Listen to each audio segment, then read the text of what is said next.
श्रीलंका को 20 करोड़ डॉलर कर्जा देकर बांग्लादेश ने आसपास के ममालिक के लिए अलार्म बजा दिया है। 1971 से पहले हमारी क्रिकेट टीम में मशरकी पाकिस्तान से एक खिलाड़ी भी नहीं होता था, मगर आज पीएसएल में बांग्लादेश के खिलाड़ियों को बड़े शौक से बुलाते हैं हम। बांग्लादेश में जो सबसे अच्छा काम हुआ वो ये कि फौज में भर्ती होने वाले नए अफसरों ने डेमोक्रेसी को खत्म करने और फौज का राज बनाने की कोशिश नहीं की। पुराना माकूला है, what Bengal thinks today India thinks tomorrow.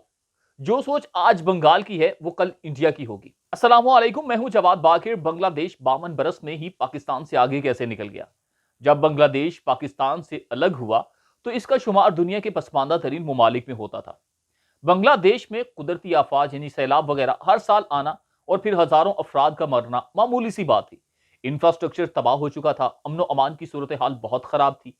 1971 के 2 अशरों के बाद भी बांग्लादेश की इक्तिसादी हालत ज्यादा कोई अच्छी नहीं थी।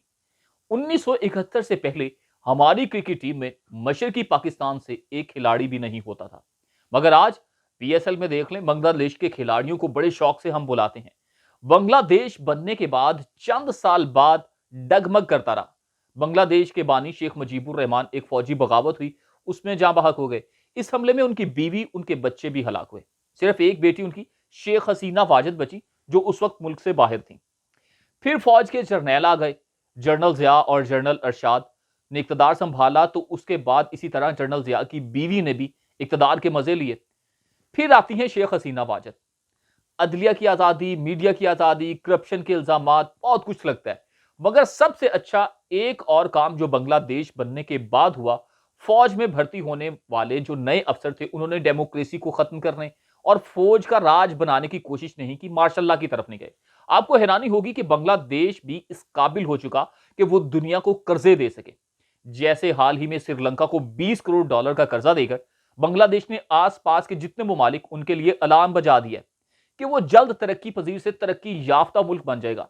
श्रीलंका जो चंद साल पहले तरक्की याफ्ता बनने की दौड़ में था, फीकस आमदनी खित्ते में सबसे ज्यादा थी, तो उसे आखिर कर्जे लेने की क्या जरूरत पड़ गई? श्रीलंका की हालत किस कदर पाकिस्तान से इस वक्त मिलती जुलती है? इसकी हुकूमत ने भी पाकिस्तान की तरह भारी सारे फॉरेन डेट लेकर अपने अखराजात में बेतहाशा इजाफा कर लिया।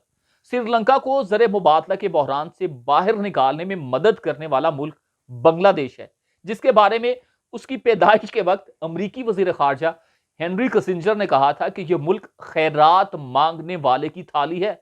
बांग्लादेश की इकोनॉमी की मजबूती की एक बड़ी वजह यह है कि उसने नुमाइशी तरक्की के लिए जो बैरूनी कर्जे हैं वो नहीं लिए। पाकिस्तान ने मोटरवेज, मेट्रो और बड़े बड़े एयरपोर्ट टर्मिनल बनाने के लिए दिल खोल कर कर्जे लिए कि हमने क्या करना है, पिछले उतारेंगे। 1990 तक बांग्लादेश में ऐसे ही लग रहा था कि यह मुल्क शायद ही तरक्की करेगा, मगर उसके बाद उस मुल्क ने इंडस्ट्री, एग्रीकल्चर में बहुत तरक्की की। इसमें एक मिसाल ग्रामीण बैंक की दी जाती है। इसको शुरू करने वाले मिस्टर यूनस को नोबेल इनाम भी दिया जाता है उनकी इसी परफॉर्मेंस की वजह से। अब यह बैंक ने गांव और 7 शहरों के जो करीबी इलाके थे, टाउन में जाकर गरीब लोगों को, मजबूर लोगों को कर्जे लेने पर कायल कर लिया, उन्हें एग्री किया, इनको कारोबार समझाए, उनकी हेल्प की। उनको खुसूसी तौर पर देहाती औरतें थी जो, उन पर बड़ी तवज्जो थी। औरतों को मुआशरे की तरक्की से मुआयनस नहीं किया जा सकता, यह बांग्लादेश ने बताया। औरत के मुकम्मल राइट्स औरत को दिए, उसको आजादी दी। औरतों को जो कर्ज दिया गया, उन्होंने घरों में मेहनत की, छोटे छोटे यूनिट लगाए और कर्ज वापस भी किए। बल्कि कमाल कामयाबी देखें इस बैंक की, घरों में चूल्हा जलाया, औरतों ने राज किया। आज ग्रामीण बैंक की 25,000 शाखें और हजारों की तादाद में मुलाजमीन हैं और करोड़ों लोग इससे फायदा उठा चुके हैं। कर्ज लेने वाली 97% खवातीन हैं और कर्ज वापस की शर्रा भी 95% से जायद है। बांग्लादेश की आबादी 1972 में पाकिस्तान से ज्यादा थी, मगर बांग्लादेश ने फैमिली प्लानिंग प्रोग्राम चलाया, जिससे उलमा कराम ने, मौलवियों ने बड़ा अहम किरदार अदा किया, आबादी को कंट्रोल किया। फिर हैरान होंगे आप कि 2012 में पाकिस्तान के 2 lakh textile units Bangladesh shift हो गए थे। अंदाजा लगाइए कि 2012 में पाकिस्तान से कितनी जॉब्स गई और बांग्लादेश में कितने काम के मौके पैदा हुए, कितनी अपॉर्चुनिटी थी। साल 2011 में बांग्लादेश ने अपने मुल्क में फ्री इंडस्ट्रियल जोन बनाए और 37 ममालिक को वहां इंडस्ट्री लगाने की इजाजत दी। बंगाली आने वाले दौर की सोचते हैं। पुराना माकूला है, what Bengal thinks today India thinks tomorrow. जो सोच आज बंगाल की है वो कल इंडिया की होगी। 2019 में यह दुनिया की सबसे तेजी से तरक्की करती हुई 7वीं मईशत बन गई। आईएमएफ के जराये के मुताबिक बांग्लादेश की पर कैपिटा इनकम पाकिस्तान और इंडिया से भी ज्यादा हो चुकी है। इसकी बरामदात एक्सपोर्ट में भी इजाफा हो गया, जिनमें रेडीमेड गारमेंट है, फार्मास्यूटिकल्स, फूड प्रोसेसिंग और भी दूसरी कोई चीजें हैं, समुद्री फूड है, इलेक्ट्रॉनिक्स, पटसन, स्टील वगैरह शामिल है। तकरीबन 60% औरतें कामकाज करती, मजदूरी करती और आईटी के शोबे से जुड़ी हैं, एग्रीकल्चर सेक्टर में शामिल हैं। और आप आज तक औरत मार्च की ही चक्की में पिसे हुए हैं। औरत को काम करने की इजाजत दें या ना दें, आप यही अभी कश्मकश में हैं। वर्ल्ड बैंक की रिपोर्ट के मुताबिक और दीगर इदारे जो मीडिया के, उन्होंने रिपोर्ट किया कि 2021 से 2022 तक बांग्लादेश की पर कैपिटा इनकम $2,824 थी, पाकिस्तान की सिर्फ $1,446।